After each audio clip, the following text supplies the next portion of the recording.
All right, welcome back to the channel.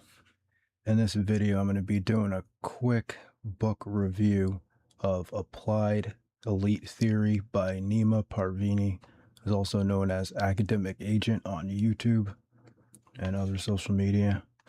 You can check out his channel and links to the book in the description.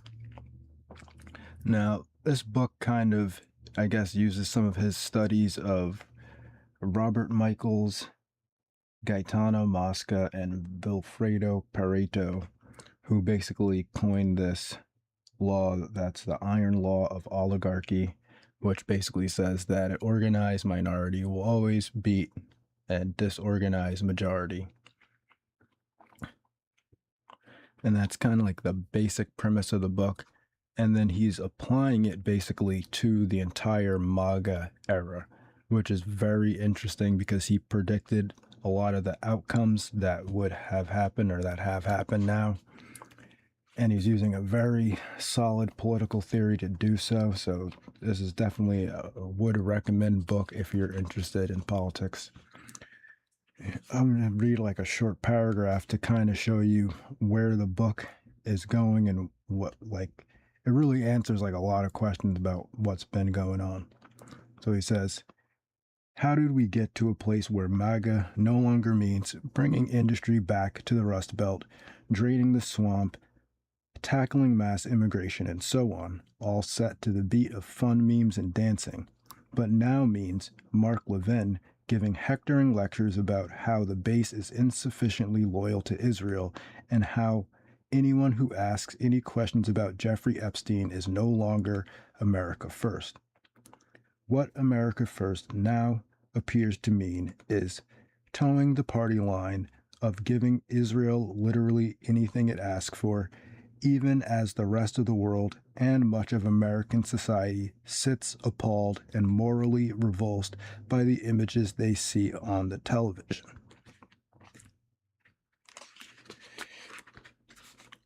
Which the base are offered feeble scraps from the table. So, I mean, that's pretty much a good summary of the like concept of the book. If you're wondering what happened to those things, bringing back industry, taking down the swamp, draining the swamp, and other such things that we were told were going to happen. And I mean, Academic Agent is an actual like university professor. He's much more intelligent than me. And he believed that in Trump's first term that he might have actually been an outsider that wasn't, politically controlled in that way that we found out that he was, or maybe it didn't happen until the second term. Who knows? But I mean, he's even got like similar quotes to things that I've been saying.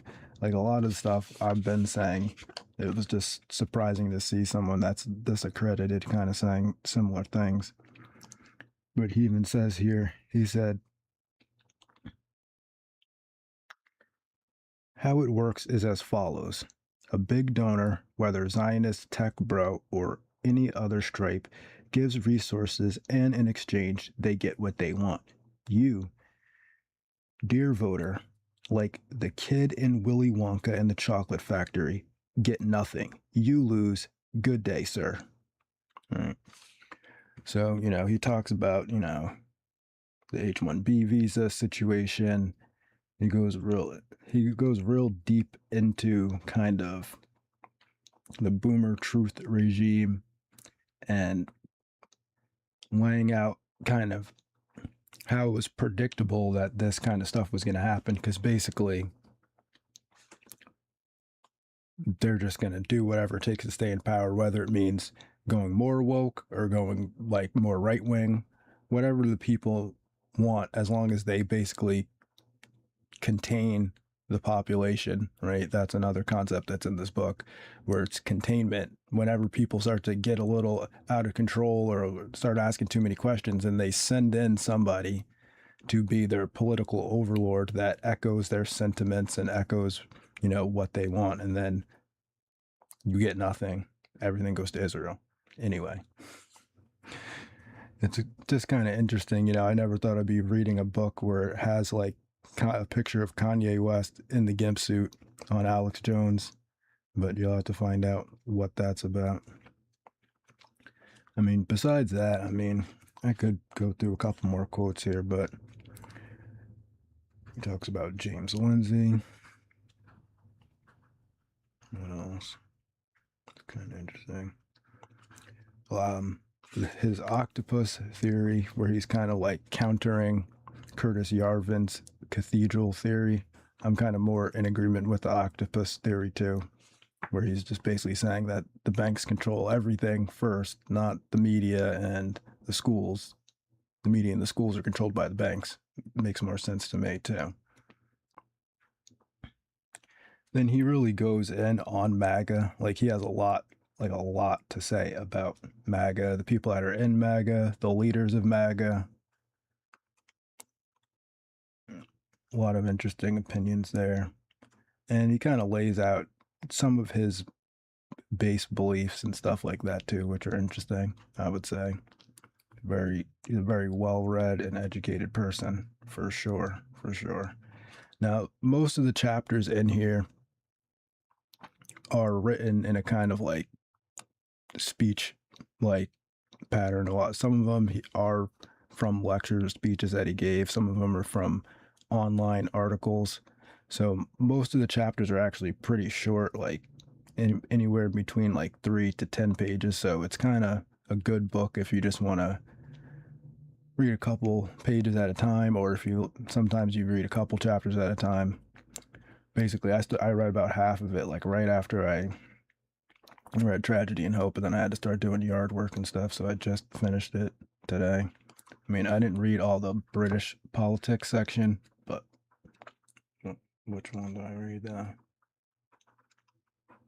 This one about immigrants as, what's it called? As human quantitative easing.